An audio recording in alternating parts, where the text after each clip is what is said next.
Good afternoon, everyone. My name's Melis. If I haven't met you already, I'm part of the iCAAD team. Welcome back from lunch. What time is it? 2 p.m.? Oh, God. We're going to make it. I'm so glad you're here. I happen to be presenting I'm not meant to do favoritism, but I've really enjoyed working with Alex and Lucy over the course of this programming year. They have an incredible story that has inspired their business, and individually I think will take you through their journey and expand a bit further on where it has got them, their career path now, and what they plan to do. So I don't want to even waste any time, and I would like to let them carry on and speak more about their story. So thank you so much, Alex and Lucy. I'll pass over. Hello everyone, how's everyone doing? Good. At least you're not sleepy from after lunch. Well, my name's Alex Da Silva, and this is my beautiful wife, Lucy Da Silva, and we're Happy as Larry Group. So I'm going to take you, today, we're going to take you on a journey of our personal stories and how we went from being dying addicts in our own individual journeys to coming together and building a business that's helping to change the world one person at a time. So I'll start with the beautiful Lucy. Yeah. So, hi. I'm going to get in the spotlight here. Yeah, I'm Lucy Da Silva. I'm part of Happy as Larry Group. We both own this company together. And I'm just going to tell you a bit about my story and how I came into recovery and a bit of the background. And so you just maybe get to know a little bit about me, and then I'll pass it on to Alex and he'll talk a little bit about him. So I'll just start at the beginning. I grew up in East London with 3 other siblings, and grew up to really humble beginnings. We didn't have a lot of money. My father is a musician, but he was more interested in going out and doing his music than he was spending time with us, which can be a common story. But we had like quite a happy life, you know. We had what we needed. We had food and roof over our head, and you know we had like a nice start to our life actually. And I had a nice relationship with my mum, and when I was growing up at that time, I was a really happy little child. I had a lot of confidence, and I knew I wanted to be a singer. That was what I wanted to do with my life. I was going to be a famous singer because my dad is a musician, and that's what I wanted to do. So when I was around 7 years old, my mum and my dad split up. Happens quite often, but it was quite traumatic for me because I was quite close to my father. So I did struggle a bit when he left and we didn't see much of him. But my mum remarried really quickly. She met a man when I was around 8 years old. And that's when my life changed quite dramatically. So this man brought a lot of trauma into our family. We all struggled because we were really seriously abused.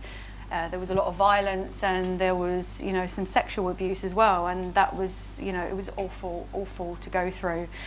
I felt really alone. I didn't know how to communicate that with anyone, and over the years it took its toll, and it happened for a very long time, over a number of years.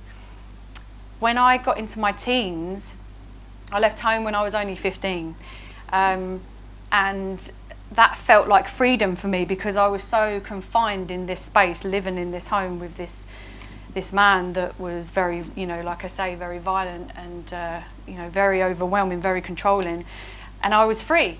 And as a result of that, I developed a number of addictions. I developed a serious eating disorder. I was overeating, and I put on a hell of a lot of weight.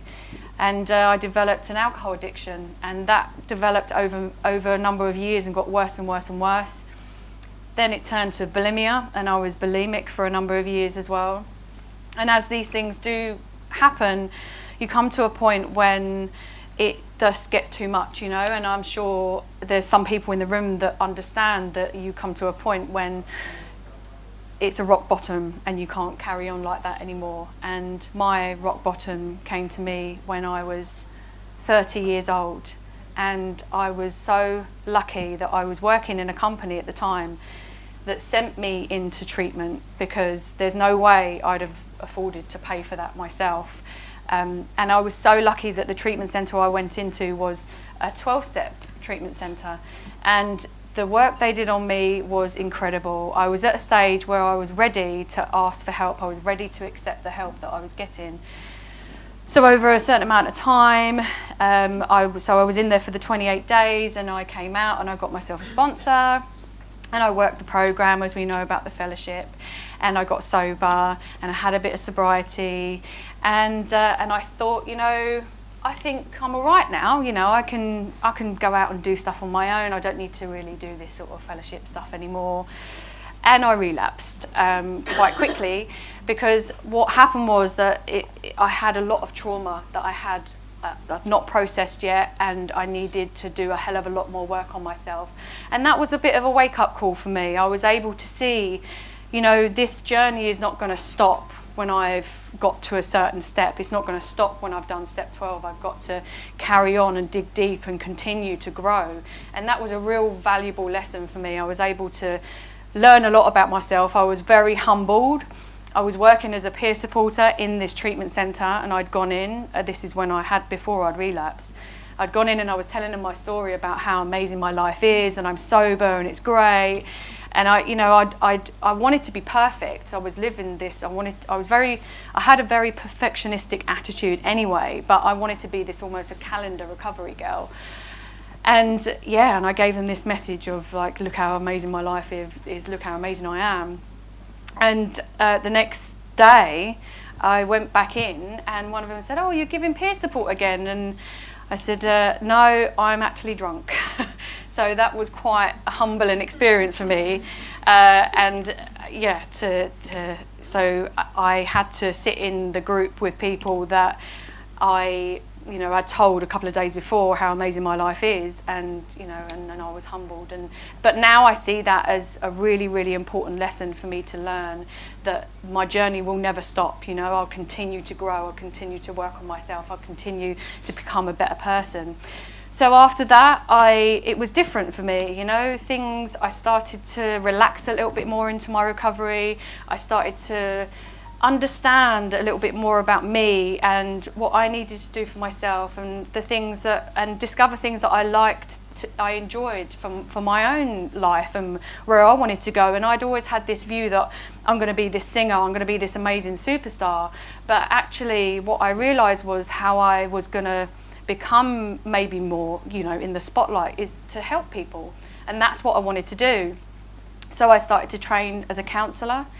And I got my foundation qualification, and I applied to go to London South Bank University and do my master's, and I'm now in my final year of my master's degree.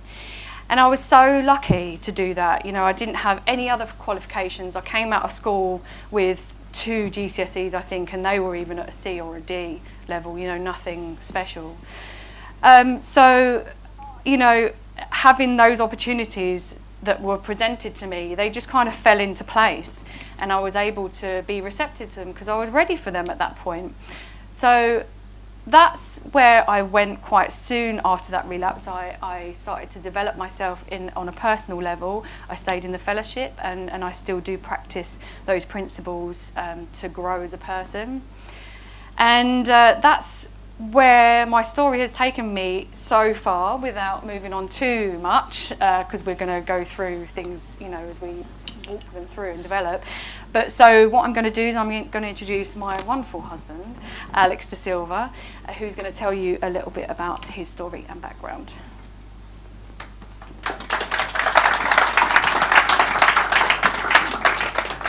Thanks, Lucy. I think my story is, I was born in Brazil. I wasn't born in this country. And I never forget the day that I arrived here. I've been here for 28 years. I was going to say 28 days. 28 years, that's how nervous I am. But 28 years, Easter Sunday. So every Easter I celebrate another year of being here, and it's really interesting that I never forget when I first came here. It is so different from Brazil. One, the weather, but everything else too. The culture, everything is very different. And it was petrifying for me, and I never understood why. I could never really understand, you know, one of the things that I realized today that I didn't back then is how much I struggled around my emotions. And I think I realized that that's when my addictive behavior started. I suffered with addiction for a long time, you know, ever since I was very young. And my first and longest sort of addiction was food addiction. I struggled with that, and even now and then I still do, because we have to eat every day.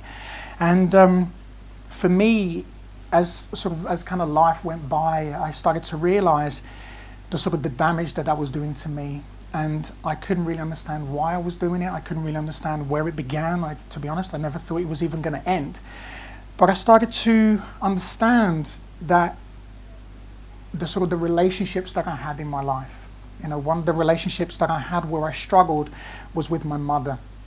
And that was a relationship where I wanted it to be so close, but I struggled with that because I understand today that she had her own issues. You know, she suffers from her own sufferings, and she has her own mental health problems that she is now actually kind of working through them.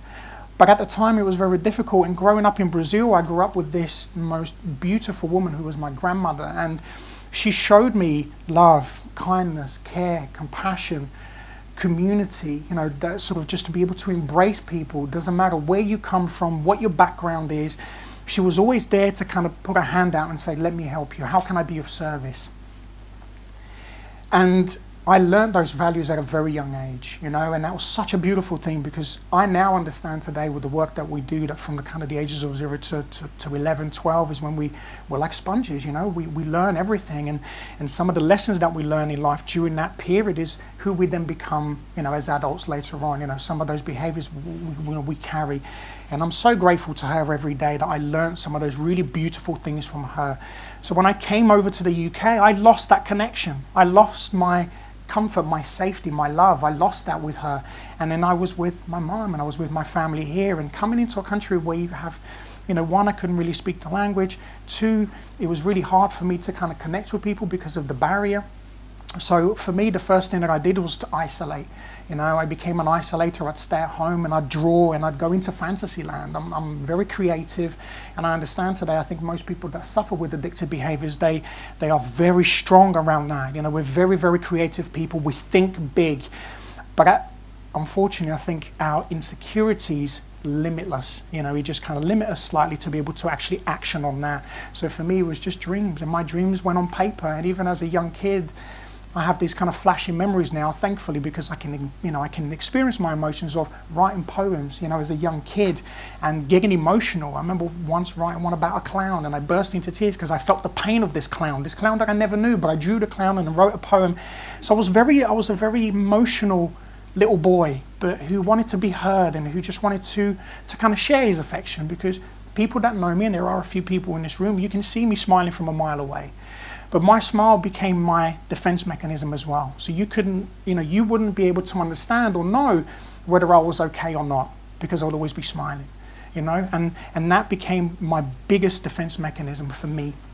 And as I got older, then that defense mechanism was then added into drugs, alcohol, sex, food addiction, and whatever I can get my hands into, because as I got older and I got introduced into the real world, it started to affect me more, because I then became that independent man, you know, and we're in a world at the moment, in a society where, you know, men shouldn't show their emotions, you know, we shouldn't talk about our vulnerability, you know, we shouldn't share how we're feeling. So for me, I took that amongst my peers, and I kept a lot of things to myself, you know, and I was never even taught about being able to talk about things, be vulnerable, be open, express yourself, what's going on, let's work through this. So it just kept piling on for me, and moving forward a few years, it got to the point for me where I tried to commit suicide 3 times, you know, over the, you know, period of a number of years, and that didn't work. So then I got introduced to kind of heavy alcohol, and I started drinking heavily and going out every weekend and just drinking all the time. And then as I got to sort of my mid-20s, I came out of a relationship, because again, I'm a relationship addict, so I go from relationship to relationship to relationship. And I didn't realize and didn't understand what it was doing to me. But what I did is I just jumped onto the next thing. I thought it will be okay. next time it will be fine. If I do this, it will be okay. If I chase that, it will make me better. It will make me into this person that I dreamed of, but never really got there, because all the steps that I were taking me in a different path. So the drugs were one of the things that became my pillar. It became my armor. It became my strength. But what I didn't realize, it became my ego. It became my weakness. And as I started to then embark on that journey, I embarked on that journey very, very quickly. And it took me to a very dark place. And it got so dark for me that, I ended up having 2 overdoses. And I say this very openly, is that I was just living to die. I had nothing else to live for, and I was just a dying addict at that point. I had an incredible job. I've got a beautiful family. My daughter is at our stand. So for me, I've always had these incredible things. This life that anybody would look at and say, "What are you doing? Why are you wasting your life?" And people were saying this to me often. "What are you doing with yourself? Sort yourself out." And I just didn't know how. And my last overdose, I sat in front of my mum. And she said that to me. She goes, "What are you doing?" And I was like, "I don't know. I genuinely don't know what to do." And it was tough, because I really wanted to change. Sorry, and I connect with that now because I can. I can, because I know that there are people who suffer in silence, and we don't have to. So I took the steps. I went on Tinder. I thought that would solve it. That would sort me out. And and we'll get onto that story. But what happened for me was that I found recovery. I found a solution, and I was able to embark on that beautiful journey there, where I stand today, clean and sober, and and then building this life, and and we'll continue the journey. But I'll let Lucy carry that one on for you. Thanks, Alex. Bit of cheese there for you, how we met, our love story. So picking up on what Alex said, Tinder. So after I'd been in for my second stint in rehab, one of the things that was recommended to me by my therapist was to stay away from relationships. Well, I did stay away from relationships. After the second time I'd been into rehab, I did actually decide, because I'd messed around a bit the first time I came out. So after I came out the second time, I did decide, you know what, I'm going to do a year. I'm going to do a year, no relationships, no dating, no texting, nothing at all. And it was so difficult, because I realised very quickly that I'd used on relationships as well. I'd very much, my addiction had run through every area of my life, including that as well. And when I removed myself from those behaviours, the withdrawal was unbelievable. I didn't know that I would feel how I felt. But what that also gave me an opportunity to do was to be able to see what I was doing with these relationships, the gap I was trying to fill. And it gave me an opportunity to look back at my past and realise that I was trying to find the father that I'd never had. So, fast forwarding a bit. After about a year of sobriety from relationships, I reassessed the situation, and I thought, actually, I feel all right. I don't think I really need to find someone. So I carried on another few months, and a friend at work said to me, "What are you doing about your dating life?" And I was like, I don't know, I'm fine. And what I realised was I was starting to go a little bit the other way. Almost, I was becoming the sort of sexually anorexic sort of side of stuff. So I had to maybe dip my toe in the water, and so, like Alex said, I was like, what's a reputable website, Tinder, what's a great app to use? So I downloaded Tinder, and I thought, I'll give it a go and see what happens. And anyone who's on Tinder will know it's mostly crap. But so I was scrolling through and not just getting really bored of it, and didn't really see anything or anyone that I had any interest in. And this gentleman's picture came up on my Tinder, so I thought, oh, he's quite dishy. I will select like. I will swipe whatever way it is, right or left, whatever it is. But I do remember thinking at the time, tomorrow I'm going to delete the app. I'm just not interested anymore. Maybe it's not the right thing for me to do. It's not the right way to go down. And I sent him a message, just say, "Hi, we've matched. how are you? And that was it. So the next day I woke up and I had a message back and it said, hi, how are you, etc. So we got talking, and I very quickly told him that I was in recovery, that I'm very open about my recovery, and it was very important for me, if I was going to date someone, that they know about that straight away. Because ideally I would have liked to date someone who was also in recovery as well, but you don't always know when you meet someone. So I told Alex, you know, I'm in recovery, I don't drink, and this is my story, this is how it came about. And very quickly Alex opened up to me and he started telling me about his past. And we connected really quickly and we decided to meet, and thank God that there was the chemical reaction that happens, because sometimes, you know, a picture, you don't always know that you're going to get that connection, and we did, and it was lovely, and we started to date, but Alex wasn't in recovery yet at this point, and it was all very new to him. And I can think back to when I first came into recovery, and it was really, really frightening. But I was lucky to come in through rehab, and it's more difficult, I think, for people to come in straight off the street and go into a fellowship, or you know, to come in that way. So we hit, you know, quite a few road bumps along the way, and what I'd learnt in that time, that I had to respect myself and I had to set boundaries, because I'd never learnt boundaries when I was growing up. And it quickly materialised that I was going to have to bring the relationship to an end, because it wasn't working, and it was impeding on my mental sobriety and my emotional sobriety. So I said to Alex, you know what, I'm going to have to say that this isn't working for me and step away. And it was heartbreaking, because I hadn't dated anybody else, I hadn't met anyone else, and being in recovery and having those feelings was something I'd never felt before. So I had to step away for my own protection. And so I facilitate retreats as part of my meditation practice, and we had booked onto the same retreat at the end of the year, and we hadn't had we hadn't been in touch at all. We hadn't spoken for 6 months, I think it was about 6 months. And I wasn't going to go on this retreat because I knew he was going to be there, and I didn't know if I was ready to be in his company, because it was emotionally, it was very difficult for me. But I thought, you know what, I'm still going to go. My therapist said to me, why would you not go? Who do you think is going to miss out if you don't go? And I was like, well, it's going to be me, because I had this habit of putting people before myself. So I thought, you know what, I'm going to go against that. I'm going to go, and I'm going to facilitate, and I'm going to be brave. And I went along, and you know what, it was tough, because I didn't know how it was going to be between us, and I didn't know how I was going to feel.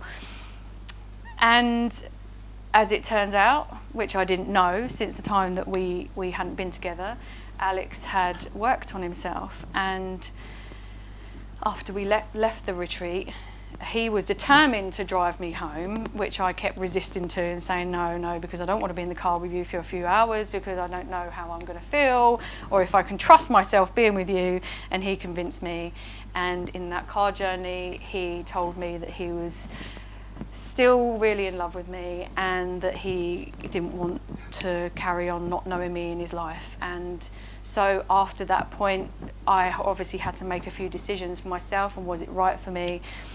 But it was one of those things where I decided to follow my heart and take a risk, and you know, as it turns out, it was the right thing to do. Today we are married and we have a daughter, an 8-month-old daughter. And this is all because I took a leap of faith. I didn't know I could conceive, because I'd had so many issues with being bulimic. My body was quite unwell for a long time. And our baby was conceived in a month. So, you know, that's quite good. I knew my body must work fine now. So that's our love story to the date. And I'm going to talk a little bit about, Alex is going to talk a little bit about how our group, how our company was formed, so how the idea came about, and I'm going to hand over to him to talk a little bit more about that. Thanks.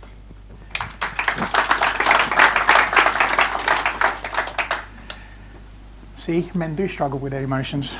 This is why it took so long. Had I known better, we wouldn't have waited for 6 months, but I learnt my lesson. So how was the business formed? I hope that if you are listening, you start to see the journey, and you start to see the steps, and you start to see the progression of how the business came about. And it came from a dream, you know, and the dream for us that was individually but then also together was that we sat down many times previously, and then we sat down again afterwards, and we still had those same interests, that we would love to be able to take somebody through this journey, you know, to be able to take somebody, whether it's an individual, whether it's a group, to be able to take them through a journey where we can get them to connect with the most important thing in the world, which is yourself, you know. And we wanted to be able to take that person and to turn around and say to them, this is who you are, this is what you need to do, and to get them to uncover the roots, you know, the issues, the areas of improvement, and for them to discover who they really, really are. Because I think we all chase one thing, is we always chase happiness, and we always chase who we want to be, you know, and that was the dream for us, is to be able to do that. And our mission, which we live by, it's, you know, it's at the bottom, which is helping to change the world one person at a time.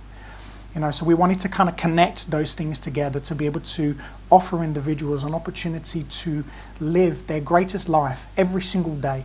Because we've realized, as you can see, you know, our journey came from, you know, humble beginnings and difficult, you know, stages, and we've been through difficulties, and everybody does.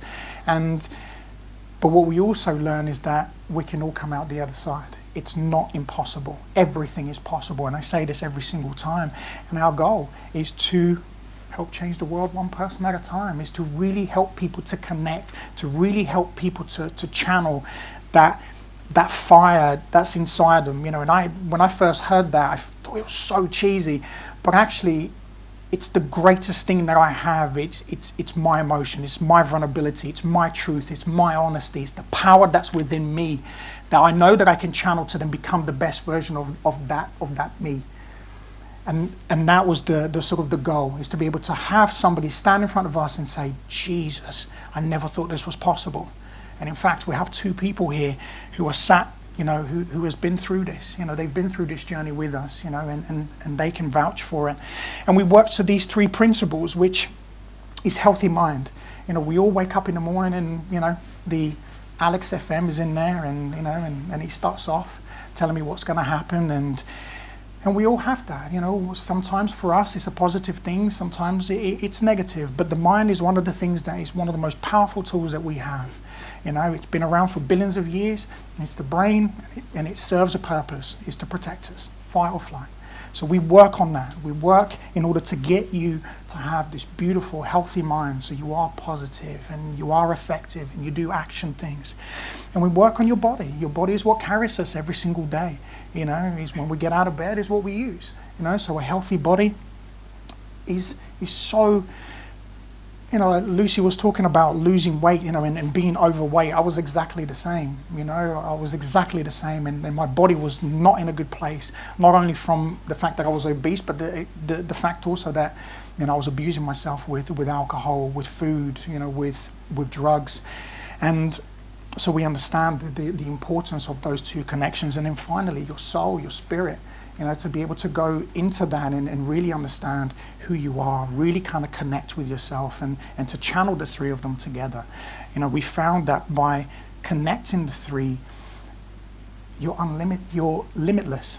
You know, we have these limiting beliefs. You know, we believe that we can't, because now, you know, our social media, you know, the internet, the media, the TV, the celebrities, and I'm not sort of discriminating against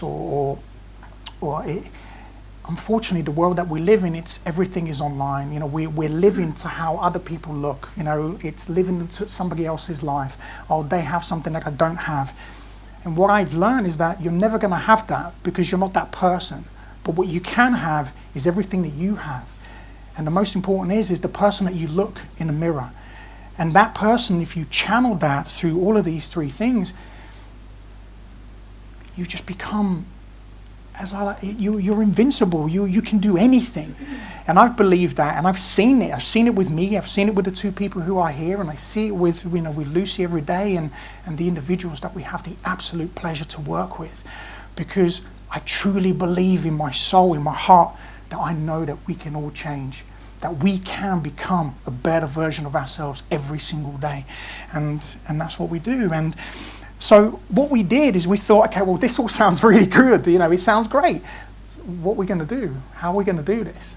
And Lucy's going to take you on a journey, and she's going to explain exactly what we did and how it developed from there.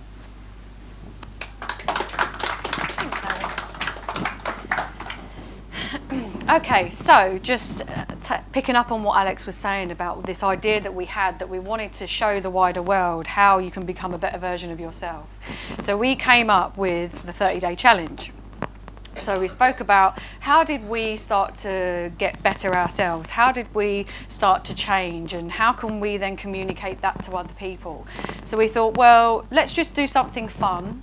Let's just say 30 days, we'll give some people some things to do that we've practiced and see what happens as a result of that. So we wrote a program which lasted 30 days, and they had certain things to do throughout the day.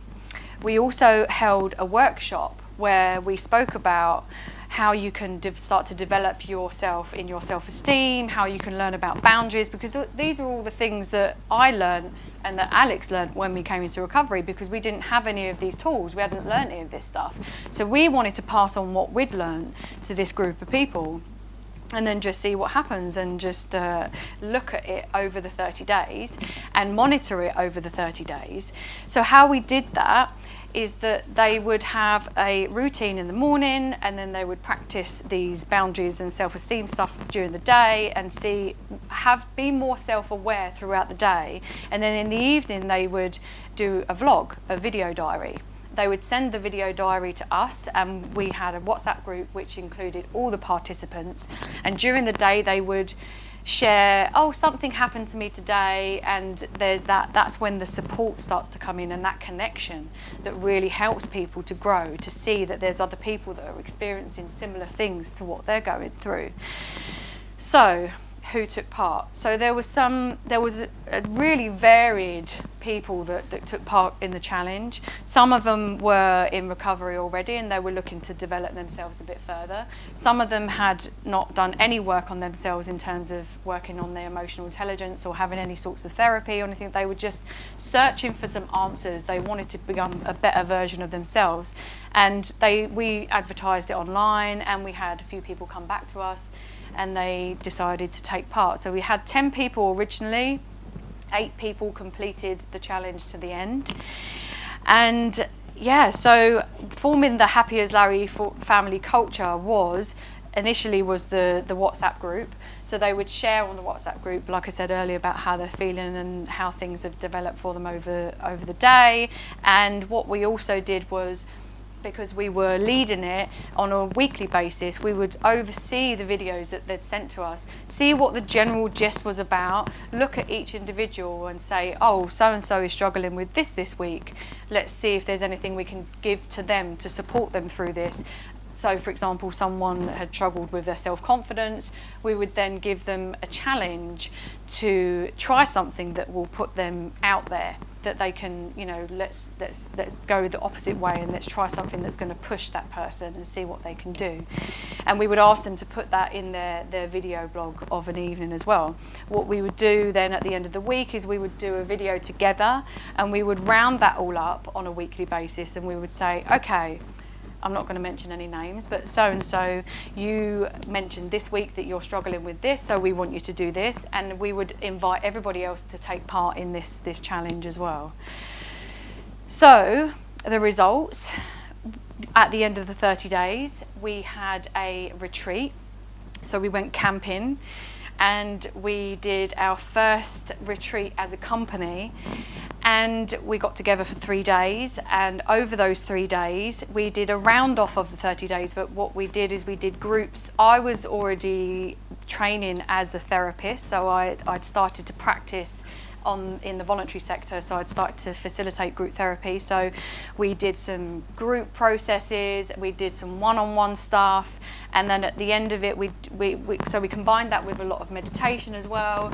And over the 3 days we we had this incredible 3 days of growth that we were able to see amongst the participants and us as well.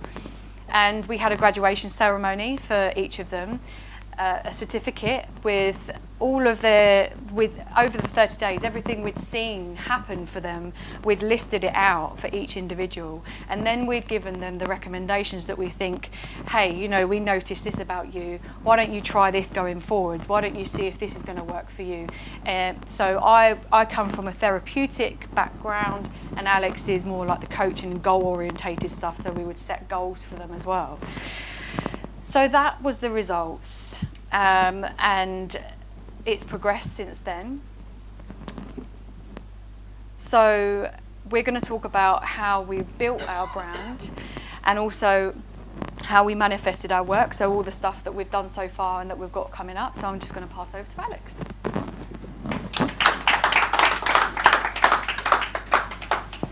Yeah, so the 30-day challenge took us on a journey that was completely unexpected. We did this based on, let's just try something, let's just see how it works, you know, and not feeling too confident at first whether it was going to be anything, but we just wanted to do something. We wanted to serve, we wanted to help others, you know, we wanted to see what could come out of it. And what came out of that was our Status to Fulfillment program, which is now our flagship program.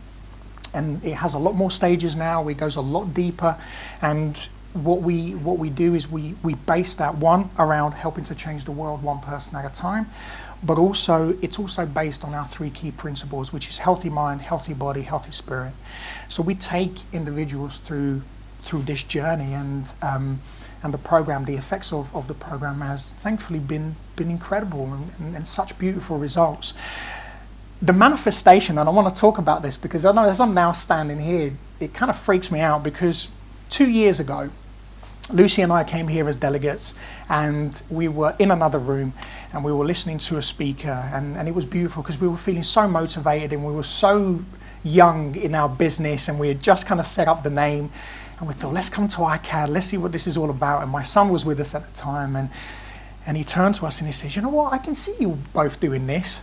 And we laughed and we looked at each other and we just said, yeah, 2 years, I think 2 years, you know, we could be here. So last year we tried our luck and we said, can we come here, can we speak? And they said, no, you can't.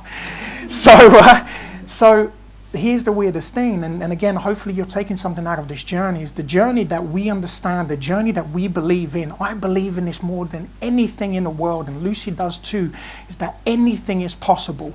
2 years, to the day, today, we're standing in this room. A year ago, we were in this room, and we said, oh wow, definitely next year. And that's the power of what we help people to do, is to manifest their dream, is to manifest their best selves, you know, the best version of themselves. And to be standing here is such a humbling experience, you know, to be able to look at every single one of you, to be able to talk to you and to explain our personal little journey, you know, and Happy as Larry Group is a family, you know, it's a community, it's something that we truly believe in because we have done it. We've walked through these steps, we've gone through the hardship, and we understand that it's just taking the baby steps in order to be able to get to the other side, you know. And the next thing, you know, that happened with us, you know, was a TEDx talk. For me, that was a pipe dream. You know, it was a pipe dream when I was in my addiction. I loved watching TED Talks, and I said to myself, I'd love to do this one day, but it was a dream that I never felt good enough to do. And a few months ago, I was being mentored. I was in a group. I was being mentored, and I heard the mentor say to somebody, "You should do a TED Talk." And he was starting to then go through what you need to do to go and do a TED Talk. And I'm on the other side on the screen, and I'm writing everything down. And I followed through. I said, you know what? I'm going to manifest this dream. Let me see if this works, right? I need to stand I need to stand here and say, if I'm working with somebody, I need to say it does work. And it did. And I reached out to a few people, and we manifested this. And I manifested it in a month. I reached out. They came back to me and said, I'm really sorry. Unfortunately, we have all the speakers, but what I'll do is, this is word for word, what I'll do is I'll put you on a waiting list. And I said, and if a person drops out, I'll let you know. A week later, he messaged me and he says, as I promised, I put you on a waiting list, and as I promised, somebody dropped out. Can you speak? I said, yeah, absolutely. When do you want to speak? He went, now.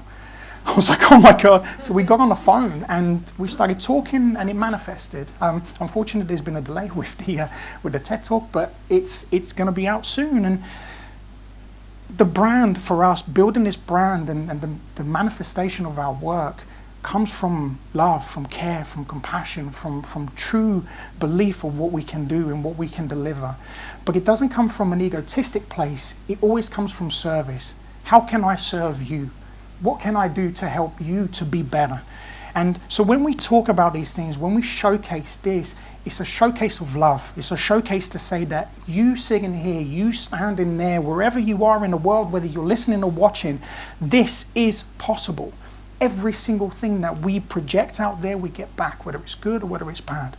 So for us, the brand, I worked for a corporate company, and I used to do a lot of work with the brand team, and I heard one of them say that they would love to be a love brand.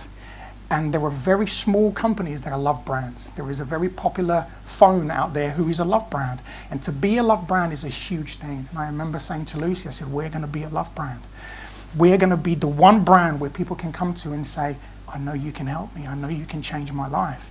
And again, for us, it's about just being able to kind of manifest. And how we manifest our work is through you. It's you coming to us and us working together and being able to. Somebody said to me once, as you're walking through a dark tunnel, often we can't see the light at the end of the tunnel. But what I'll do is I'll walk behind you with a torch until you can walk through the tunnel yourself, until you reach your light. And I really love that, because that's kind of what we do. You know, we help people through different walks of life.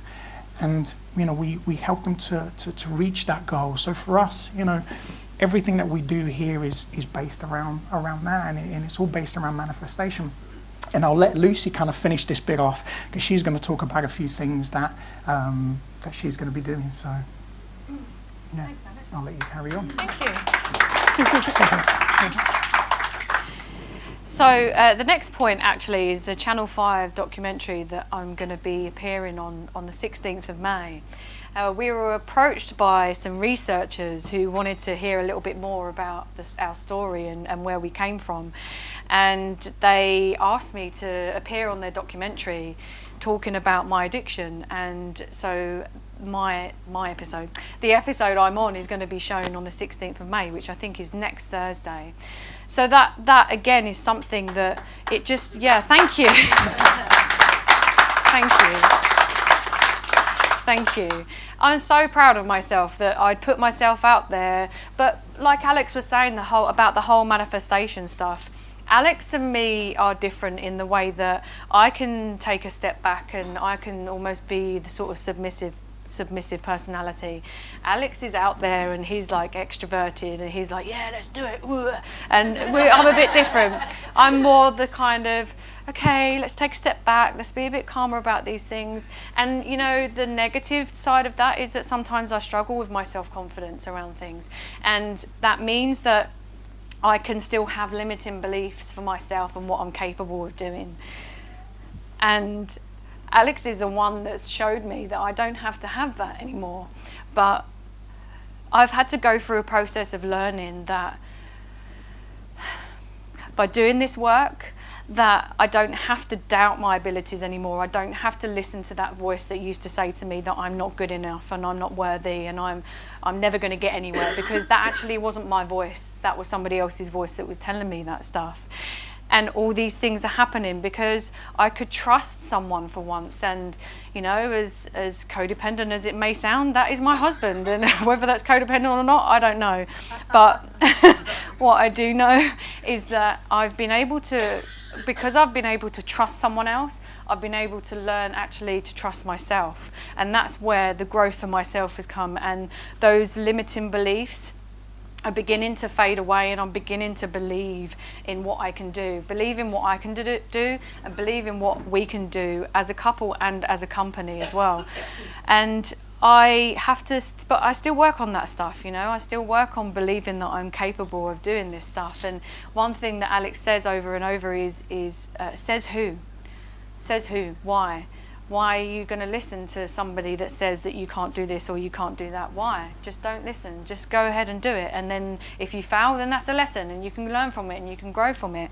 And that's what we try also to incorporate into our company as well, to show that you can grow and you can become a better person. And corporate programs is one of the things that we're branching into as well. We've got a client coming up, we've got a client that we're working with in July who have asked us to come in and talk to their entire franchisees, which is an international brand.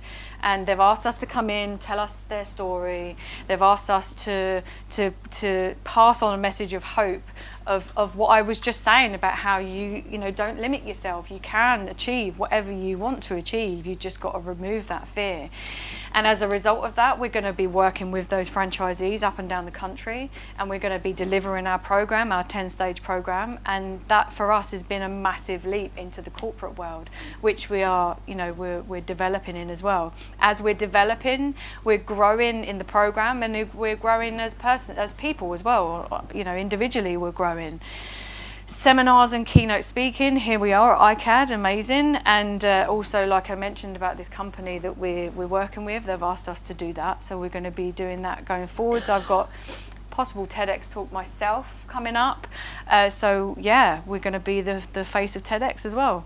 So group and one-on-one work is that combining of the therapeutic and the coaching skills. We combine those together, and we've found that it's really effective to look at somebody who presents us with their issues, to see how I work with them therapeutically, and how we can then take them forward by the goal setting, which Alex does. And that's where we complement each other. We are like yin and yang, really, personalities, because like I said, I'm the one that kind of takes things a little bit, you know, by the back seat, but Alex is the one that pushes forward. So that really does complement each other. So the future, our dreams and visions. I'm going to pass over to Alex for this bit. Thanks. So for us, I think moving forward, one of my biggest dreams, as I said, has always been to serve. And where I get that, as I said, was from my grandmother. You know, she was kind of the inspiration for who I am and what I do, and you know, and thankfully, you know, being reconnected to those principles has allowed me not only to connect so much better with other individuals, but with myself and, you know, all my other relationships as well. So one of the things that we want to do, one of the things that I found and we found, is that, and as I've been talking to people today out in our stand, and we always find that there is a gap. You know, there is a gap in our industry. You know, the sort of the addiction, mental health industry is phenomenal. The work that, you know, you do, if you work in the industry, if you're part of it, it's phenomenal. And it's so beautiful what we can do, the power that we have to help other people. But unfortunately, the majority still are falling through the cracks. You know, unfortunately, people aren't getting the support, they aren't getting the help. And that's not just within, you know, the sort of the addiction, but that is also with mental health and us working within the kind of emotional intelligence as well. We found that there is an area where we can always improve. So the Happy as Larry Foundation is something that we're going to be setting up, and we're setting that up to make sure that that gap gets filled.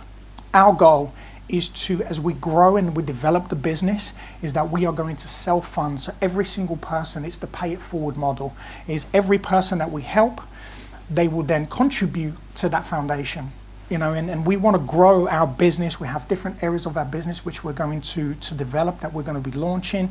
And one of the ones that I'm really looking forward to is the foundation, because the foundation will give every single person the opportunity to get clean, to be able to go out into the world and to get a job, you know, to work with prisons, to work with schools, to work with, you know, areas where, unfortunately, you know, we don't get the support that we need, you know, from I'm not going to kind of name names, but, you know, I'm sure most of you can kind of understand, you know, that sometimes that support lacks.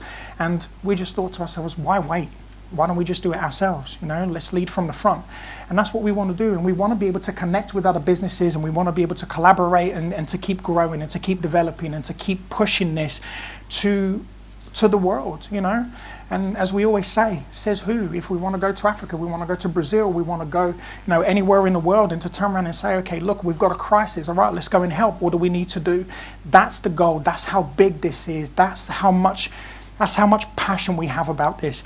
Helping to change the world one person at a time. It doesn't just mean the people that can, it means everybody. Nobody gets left behind.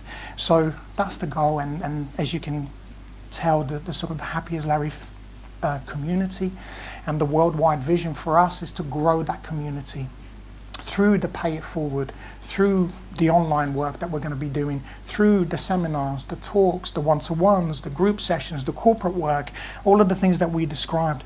For us is to be able to, and every person that works with us understands the Pay It Forward, and that's what helps us to continue this journey, and it makes the journey so much more beautiful, so much more fulfilling, because every person that comes in and says, listen, I need your help, they know that by working on themselves, they also help somebody else. So that's where we're going to continue. And it's sharing the message internationally through the conferences, through seminars, and of course, beyond, being able to work with other people. We have, podcasts, which we're going to be doing today, and we have the opportunity to also, you're going to be talking about the book. So Lucy's going to talk you through the rest. Thanks, Alex. So we touched on our flagship program, which is the 10 stages to fulfillment. And these 10 stages helps the person to grow along the way, and they can dip in and out these stages as it feels, as it fits for that person. It is a tailored, bespoke program that we've written together. We combined our ideas and we wrote this program, combining the therapeutic and the coaching techniques. So what we want to do is we're starting to write a book about this program, and we're almost halfway through, I think. So we want to share that with anyone who wants to grow emotionally, who wants to develop who they are, who wants to learn more about themselves. So it's not just the people that we work with one-on-one, or the people that we do groups with, or we do seminars with. We want to share that message with the wider population, and we want to show anyone that they can grow.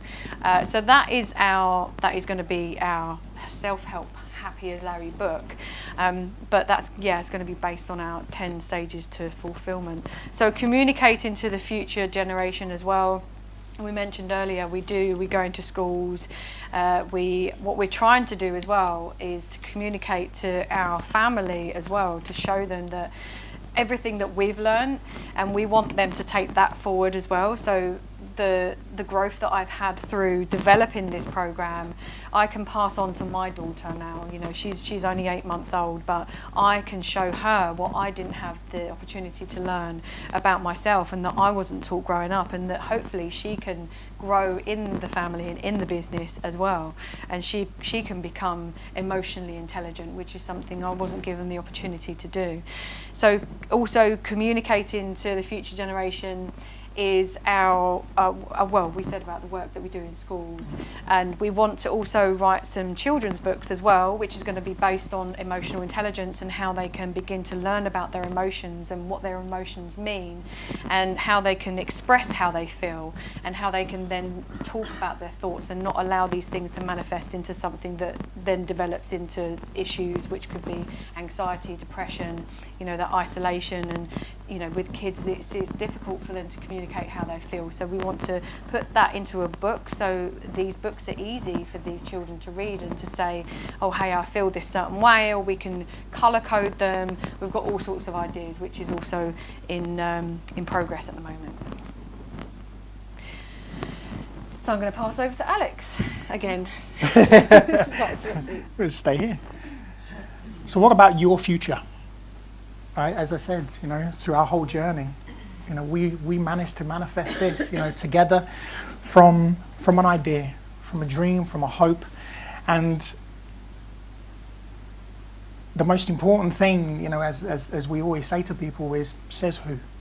Who says that you can't manifest your dreams? Who says that you can't become the best version of yourself? And we don't often talk about that from a materialistic perspective, because what you can do from that afterwards, that's completely up to you. But when we talk about this, is we mean within you.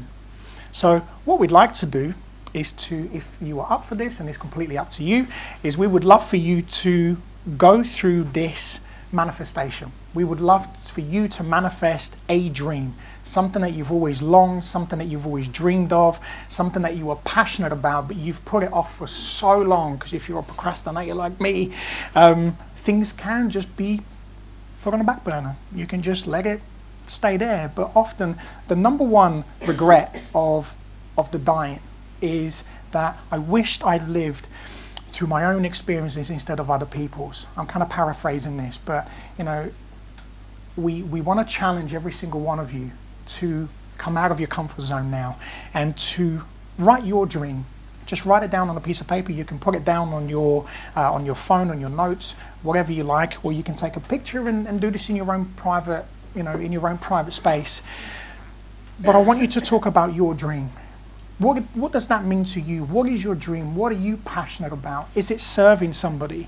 Is it just becoming a better version of yourself? If you're a coach, is it becoming the best coach that you can possibly be? If you're a singer, you're passionate. If you're creative, if you're an artist, who do you want to be? What is that dream? What does it that when you wake up in the morning, and there is always a sense that when you're following a dream, you wake up like now, I get goosebumps. Because thankfully I get to live my dream with the most beautiful woman in the world, who's my wife. And I get to talk to you, and that's a dream. Every day I get to do this, and it's so amazing. And I want you to connect with that. So just take a few seconds just to kind of connect with that and write down your dream. What does that mean to you?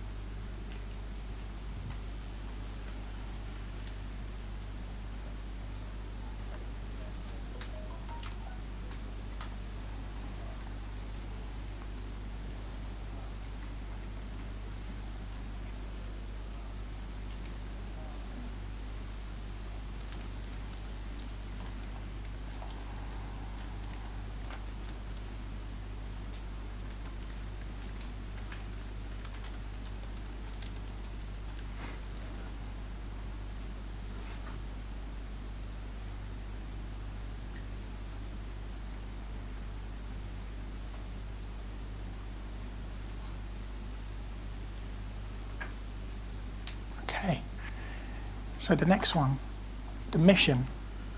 Why are you doing that dream? What's the purpose? What's your why? Why does that dream mean so much to you? Why would you want to get out of bed every single day to achieve that? And we always know that why, because it's one of these things where you get the goosebumps and you flutter and you feel really excited.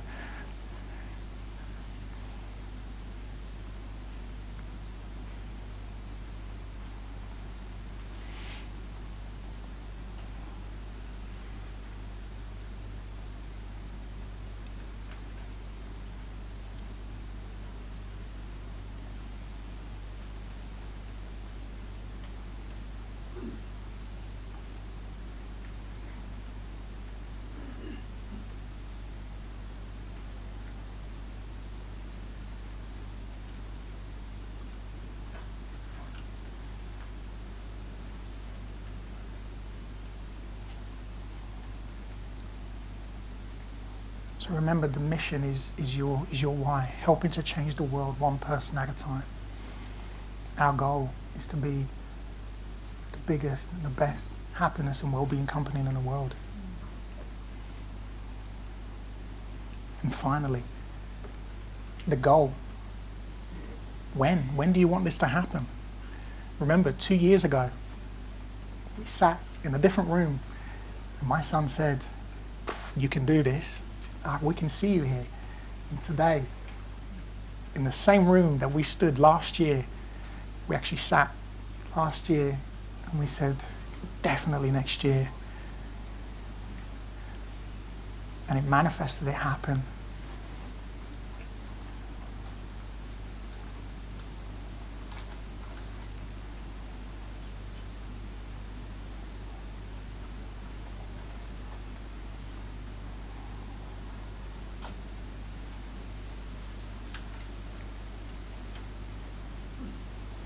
Cool. So what I'd like to do, I wasn't planning on doing this, but I think I will, because we have a couple of minutes, is I'd like you now that you've written all of these things, or if you have written it, you've taken a picture, but you're getting an understanding, you're starting to kind of feel this. What I'd like you to do now is every single one of you to just close your eyes.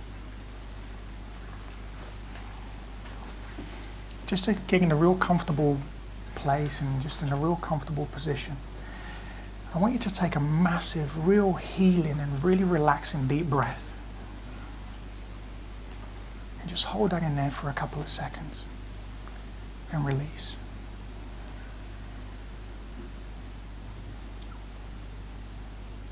And do that one more time. And really connect with everything that you've just written. With your dream, with your mission, with that goal. And take one last big, deep breath and connect with that emotion. What I'd like you to do is to picture yourself right now in that dream, living that mission. And you can feel it in your hands. It's almost like you were looking at it. You can taste it, you can touch it. Emotionally, you're there. And I want you to breathe that experience in. Breathe that moment. And say to yourself, I can do this. I will do this. I must do this. And breathe this in.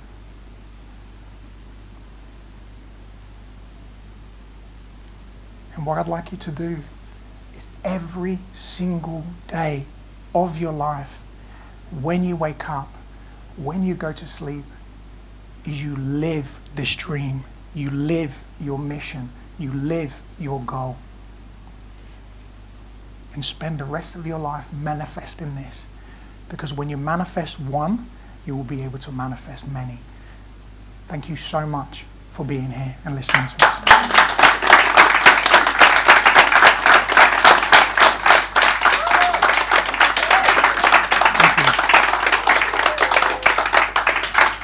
So the floor is yours, guys. If you've got any questions, anything that came up for you. I think someone has a mic. Do they have it? Yeah, someone has a mic that they will just pass around. This lady over here. Is it working? Yep. Hi. Thank you so much for your story. I identified so much with it. I was a class clown in high school, and I hid behind my smile. And I really appreciated that part of your honesty and the complexity of the multiple addictions. So I just wanted to tell you that it resonated so much with me. I'm really glad you guys found each other. Thank you for your love story and sharing it all with us. Thank you. Very grateful. Thank you. Thank you. Thank you. Hi, I'm Kim. Hey, Kim. Thank you. I am one of the two that took part in the 30-day challenge. And yeah, you got me really you got me really emotional. And wow, how far you guys have come in 2 years and how much you've helped me. Yeah, I'm slowly trying to find my light. And I'm learning a lot through pain and all that stuff. You know, I'm growing, and sorry, I didn't expect to get emotional. But yeah, I mean, you guys are really inspiring, and yeah, you've really helped me a lot. So yeah, I just wanted to thank you. Thanks, Kim. Thank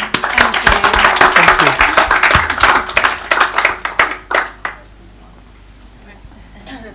Let's be of service. Let's get that mic over. Hi, my name is Anna. Thank you very much for sharing your stories. I find it very inspiring. And also, I can only imagine how hard it must be to reconstruct your life, really. Because I think the hardest person to change is yourself, isn't it? Yeah. I actually have some questions for you guys, because I was just imagining when the process of you doing this. So both of you design a program together for the change, which is the 10 steps to fulfillment, right? So I'm just wondering, is that how? So when you are doing the process program, because it's based on your expertise and your knowledge and your lived experience, have you done? How do you know how effective it is, or how do you change it as you develop things as you go? And my second question is, who is Larry? Thank you. You can answer that one I'll because answer the you're Larry better one. explaining. So what we do is if, for example, a client comes to us and they want some help, and so we do a consultation with that client. We look at what they're presenting, so the issues that they want to work through. We both do it together, so we look at how, from a therapeutic perspective, how I would be able to support that person and work them through. So for each stage, we would tailor the stage to suit what the issues that they come presenting with.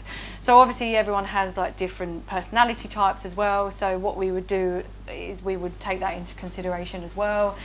If that person is presenting with a lot of stuff that they need to work through, then I would work with them therapeutically, and then Alex would take them and set them with their goals going forwards. It might be different for certain individuals through the certain stages, because everybody comes with different issues. So some develop through the program quicker than others. Others may stay at stage 1 or stage 2 for a while, depending on what it is that they want to work through. We don't have the stages set out here with us at the moment, but they take sort of it's a very bespoke program that they work through at their own pace, and we support them through that. I hope that answers your question to some. Do you want to add to that? Yeah, I was just going to say, so when we designed a program, we really took into consideration that, when we look at each other as human beings, we're human, and one of the things that we all have in common is we have emotions, and that's one thing that we all experience. But our personalities are different, our experiences are different, so is our makeup and our background. But who we are is very much the same, healthy mind, body and spirit, we all have that. So when we designed and created a program, we created the stages as a template.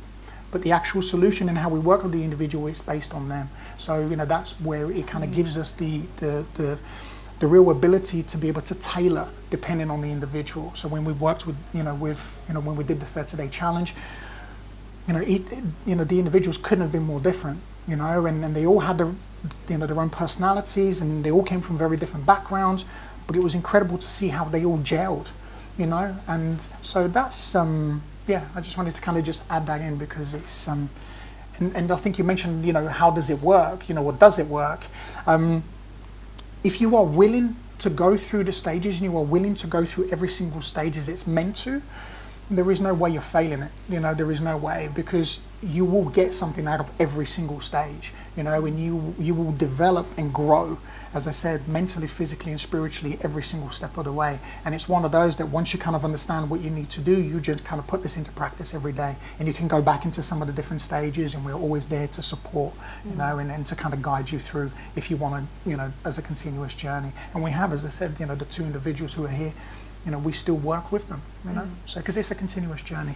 And who's Larry? So Larry is Larry Foley. He was an Australian boxer. I believe it was 1832, and he was fighting for a world championship. He was an underdog, and nobody thought he was going to win, but actually he won the world championship and went undefeated, and he retired undefeated.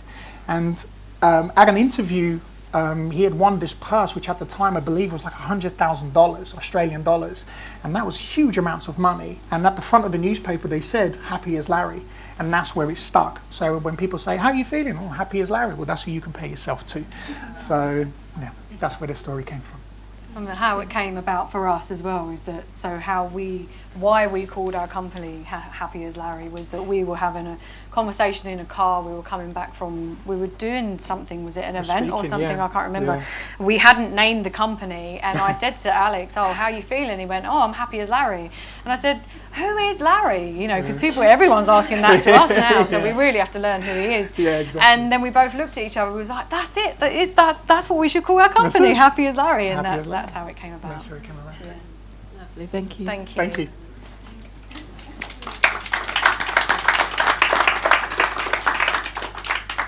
Any more? So we work globally when we're working with clients or individuals, companies, but we're based in London, but we are also in Hertfordshire. Yes, it is. Is it like a residential place, or is it? So yeah, we are at the moment. Yeah. But we're going to be moving into London and expanding. That's the Yeah, plan. we do our work. So we rent space at the moment in terms of. So it's not like a residential treatment centre. We do our work. Yeah. So we rent space at the moment. Yeah. But we will expand. Yeah, And into our own. is every, like, is it all 30 days? So you go in for 30 days and then, or is it just like? Oh, with the no. So the challenge is not like a treatment. So it's not like going into a treatment centre.